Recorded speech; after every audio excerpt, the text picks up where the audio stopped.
Hello friends, कैसे हैं आप लोग। आई होप आप लोग बहुत अच्छे होंगे और आपकी तैयारी भी बहुत अच्छी चल रही होगी। आज हम लोग डिस्कस करेंगे मॉनेटरी पॉलिसी। इसको बोलते हैं मौद्रिक नीति। अब किसी भी देश में खास करके देखा जाए तो भारत के संदर्भ में देखा जाए तो दो तरह की पॉलिसी होती है। एक होती है मॉनेटरी पॉलिसी, मौद्रिक नीति, और एक होती है फिस्कल पॉलिसी, राजकोषीय नीति। तो मौद्रिक नीति का संचालन जो है केंद्रीय बैंक द्वारा किया जाता है। जैसे भारत में केंद्रीय बैंक कौन है, वो आरबीआई है, रिजर्व बैंक ऑफ इंडिया है। ये भारत में मॉनेटरी पॉलिसी को इंट्रोड्यूस करती है। जबकि फिस्कल पॉलिसी को कौन इंट्रोड्यूस करता है, गवर्नमेंट करती है, और इसको बजट के थ्रू वो इंप्लीमेंट करती है। मॉनेटरी पॉलिसी जो होती है उसके उद्देश्य होते हैं या उसका टारगेट लक्ष्य होता है, टारगेट होता है, उसको फुलफिल करने के लिए, पूरा करने के लिए मॉनेटरी पॉलिसी इंट्रोड्यूस की जाती है। अब देखो, अर्थव्यवस्था में क्या है कि दो काम होता है। एक होता है अर्थव्यवस्था में मुद्रा की पूर्ति, और उसका जो परिणाम होता है, मुद्रा की पूर्ति का परिणाम होता है या इसका क्या प्रभाव होता है, इसको ध्यान में रखते हुए मॉनेटरी पॉलिसी को क्या किया जाता है, इंट्रोड्यूस किया जाता है। अब थोड़ी सी इसके बारे में बात कर लेते हैं कि मॉनेटरी पॉलिसी होती क्या है और इसका उद्देश्य क्या है। एक्चुअल में मॉनेटरी पॉलिसी जो है वो भारत में आरबीआई द्वारा इंट्रोड्यूस किया जाता है, और इसका मुख्य लक्ष्य होता है कि अर्थव्यवस्था में जो क्रेडिट क्रिएशन है या सप्लाई ऑफ मनी है उसको कंट्रोल करना। अब यहां पर दोनों चीज हो सकता है। अगर हमारी इकोनॉमी में एक्सेस सप्लाई ऑफ मनी है, मतलब जो मुद्रा की पूर्ति है वो बहुत अधिक है, तो इसका तुरंत जो इफेक्ट होगा वो क्या होगा कि इन्फ्लेशन बहुत ज्यादा अर्थव्यवस्था में हो जाएगी।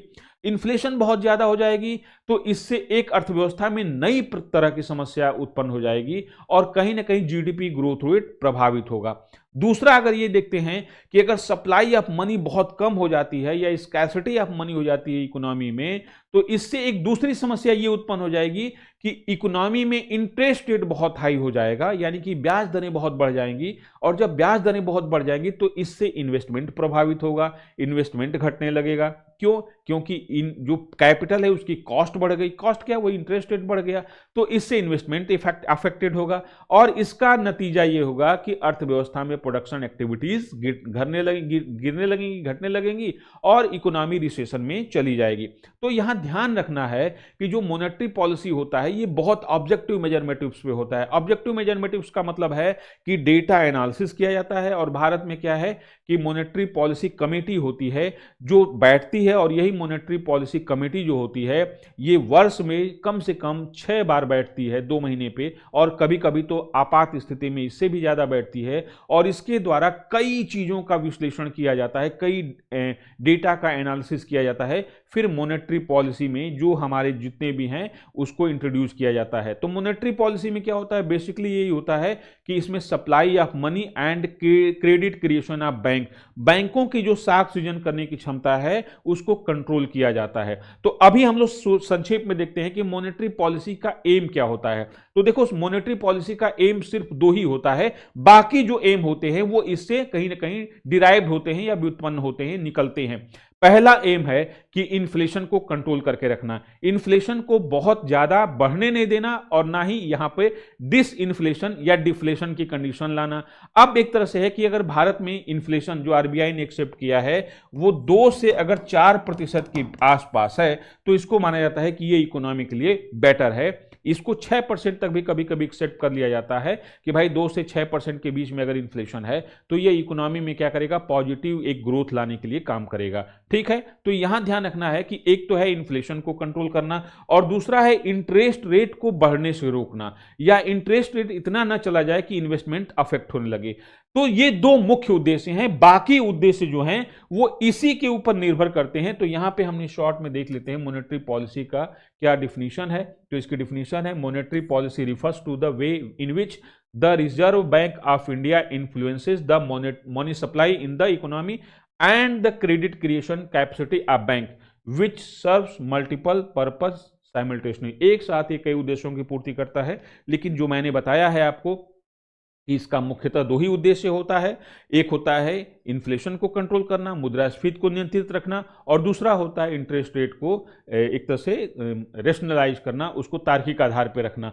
बाकी जो उद्देश्य होते हैं वो कहीं ना कहीं इसी पर निर्भर होते हैं। तो पहला तो यही हो गया, मेंटेनिंग प्राइस स्टेबिलिटी, मतलब इन्फ्लेशन को नियंत्रित रखना, वस्तुओं और सेवाओं की कीमतों को स्थिर बनाए रखना। दूसरा क्या होता है accelerating the rate of economic growth. जाहिर सी बात है कि यहाँ पे प्राइस स्टेबिलिटी रहेगी और इंटरेस्ट रेट रेशनलाइज रहेगा, तो इससे इकोनॉमिक ग्रोथ बढ़ेगी, जीडीपी ग्रोथ रेट बढ़ेगा, तो ये हो गया इससे। फिर क्या है, creating favourable condition for creation of employment opportunities in the economy. जाहिर सी बात है कि ये भी एक मॉनेटरी पॉलिसी का एम होता है कि जब आर्थिक स्थिति अच्छी चल रही होगी तो इससे एम्प्लॉयमेंट अपॉर्चुनिटी, रोजगार के अवसर बेहतर तरीके से सृजित होंगे, और इससे क्या होगा कि रोजगार के अवसर नए नए सृजित होंगे। नेक्स्ट क्या है, maintaining stable exchange rate. Exchange rate क्या होता है कि विदेशी मुद्राओं का घरेलू मुद्रा के बदले जो एक्सचेंज होता है या उनका मूल्य जो होता है, कि मतलब घरेलू मुद्रा का विदेशी मुद्रा के संदर्भ में जो मूल्य होता है उसे ही एक्सचेंज रेट कहा जाता है। तो इसको क्या करना, इसको स्थिर रखना, बहुत ज्यादा फ्लक्चुएशन ना आए या बहुत ज्यादा घरेलू मुद्रा की कीमत ना घटे, ये भी एक बहुत बड़ा रीजन होता है, इसका उद्देश्य होता है। फिर क्या होता है, ensuring equitable distribution of national income, मतलब जो राष्ट्रीय आय है या जीडीपी है इसका इक्विटेबल डिस्ट्रीब्यूशन हो समाज में। इसका ये मतलब हुआ कि इससे आय की समानता बढ़े, कहीं आय की असमानता न बढ़ने लगे, ये देखना कि इससे जो नेशनल आय है उसका डिस्ट्रीब्यूशन सभी लोगों तक पहुंचे। तो ये इसका एम हो गया। अब हम आते हैं कि इस मॉनेटरी पॉलिसी को आरबीआई कौन से मेजरमेटिव से इंप्लीमेंट करती है। तो देखिए यहां पर अब ध्यान से देखेंगे कि जो मॉनेटरी पॉलिसी है इसके लिए आरबीआई द्वारा दो मेजरमेटिव्स लिए जाते हैं। पहला मेजरमेटिव्स होता है जो मॉनेटरी पॉलिसी का जो पहला मेजरमेटिव्स होता है वो होता है यहां पे क्वांटिटेटिव मेजरमेटिव्स, या इसको बोलते हैं परिमाणात्मक साख नियंत्रण, और एक होता है क्वालिटेटिव, इसको बोलते हैं गुणात्मक साख नियंत्रण। तो परिमाणात्मक साख नियंत्रण में होता है जिसमें मुद्रा की वास्तविक मात्रा को प्रभावित किया जाता है कि कितनी क्वांटिटी में सप्लाई ऑफ मनी इकोनॉमी में बनी रहे। और क्वालिटेटिव में क्या होता है कि इसमें क्वांटिटी के साथ साथ मतलब कितनी मुद्रा हो उसके डायरेक्शन को भी क्या किया जाता है, प्रभावित किया जाता है।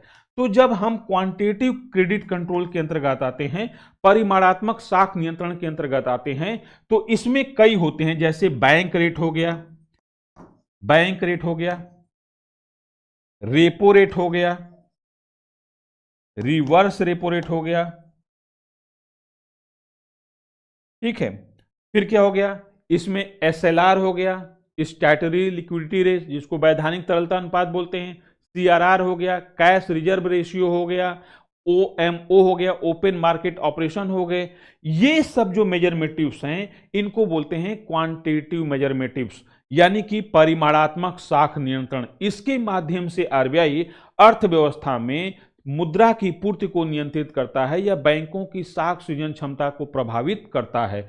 जबकि दूसरी ओर जो क्वांटिटेटिव मेजरमेटिव्स हैं, गुणात्मक साख नियंत्रण है, इसमें कई तरह के लेता है आरबीआई, मेजरमेटिव्स उठाता है या इसमें कई कदम उठाता है। उसमें पहला है कि मार्जिन डिसाइड करना। मार्जिन डिसाइड करने का मतलब है कि जो सिक्योरिटीज हैं या जो कोलेट्रल हैं बैंक जो रखे हुए हैं उनके कितने परसेंट तक मार्जिन डिसाइड कर दिया जा सकता है। या इसके अंदर आता है मोरल पर्सुएशन, मतलब नैतिक दबाव डालना बैंकों को। या इसके अंतर्गत होता है डायरेक्ट एक्शन, बैंकों के ऊपर कार्रवाई करना। या इसमें होता है कि बैंकों को जो आरबीआई लोन देता है उसका कैनलाइजेशन कर देता है, कोटा डिसाइड कर देता है। तो ये जो क्वांटिटेटिव और क्वालिटेटिव मेजरमेटिव्स होते हैं ये एक्चुअल में मॉनेटरी पॉलिसी की वो टूल्स हैं, वो उपकरण हैं जिससे अर्थव्यवस्था में मुद्रा की पूर्ति और बैंकों की साख सृजन क्षमता को आरबीआई प्रभावित करता है।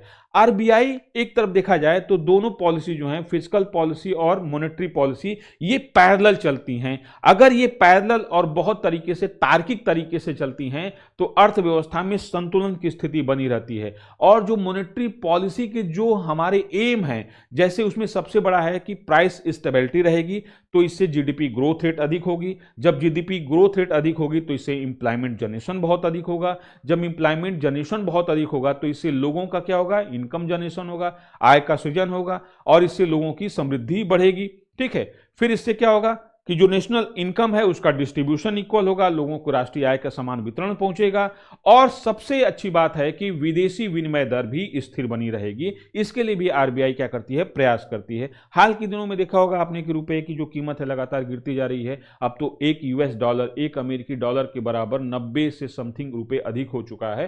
तो कहीं ना कहीं इसमें देखा जा रहा है कि रुपया कमजोर हुआ है, रुपये की कीमत घटी है।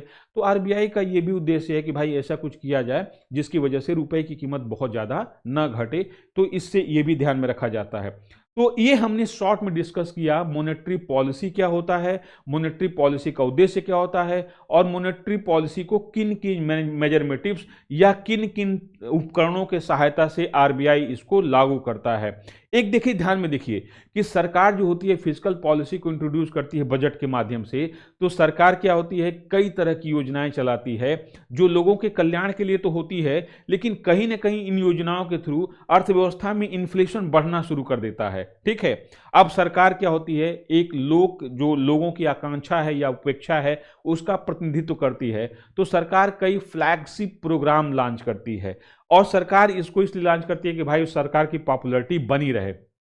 लेकिन आरबीआई इस चीज को नैतिकता के आधार पर देखता है या डेटा एनालिसिस के आधार पर देखता है। मतलब वो सरकार की तरह सब्जेक्टिव नहीं होता है, वो बिल्कुल ऑब्जेक्टिव होता है। डेटा एनालिसिस के थ्रू पर या डेटा एनालिसिस के अकॉर्डिंग पूरे मॉनेटरी पॉलिसी का इवैल्यूएशन करता है और फिर इस मॉनेटरी पॉलिसी को पूरी तरह से इंट्रोड्यूस करता है। तो आई होप आपको ये समझ में आ गया होगा कि मॉनेटरी पॉलिसी क्या है, मॉनेटरी पॉलिसी का मतलब इंप्लीमेंटेशन कैसे किया था आरबीआई द्वारा और मॉनेटरी पॉलिसी का क्या उद्देश्य होता है, किन उद्देश्यों को पूरा करने के लिए आरबीआई काम करती है। अगर वन बाय वन देखा जाए, bank rate, repo rate, reverse repo rate, TRR क्या होता है, एसएलआर क्या होता है या ओपन मार्केट ऑपरेशन क्या होता है, तो इसको बहुत डिटेल से हम लोग समझ सकते हैं कि ये क्या होता है। दरअसल ये सारे जो उपकरण हैं ये सप्लाई ऑफ मनी, मतलब एक अर्थव्यवस्था में मुद्रा की पूर्ति की मात्रा है उसको ही प्रभावित करते हैं। और दूसरी तरफ कि जो क्वालिटेटिव मेजरमेटिव्स हैं ये क्वांटिटी, मुद्रा की पूर्ति को तो प्रभावित करते ही हैं, साथ में ये भी देखते हैं कि जो साख सृजन है वो किस डायरेक्शन में जाए, आवश्यक वस्तुओं के उत्पादन में जाए या उपभोग में जाए। इस तरह के कार्य भी यहां पर क्वालिटेटिव मेजरमेटिव्स के थ्रू किए जाते हैं। तो आई होप आपको ये सेशन बहुत अच्छा लगता होगा। आइए चलते हैं, मिलते हैं नेक्स्ट सेशन में नेक्स्ट लेक्चर के साथ। Thank you.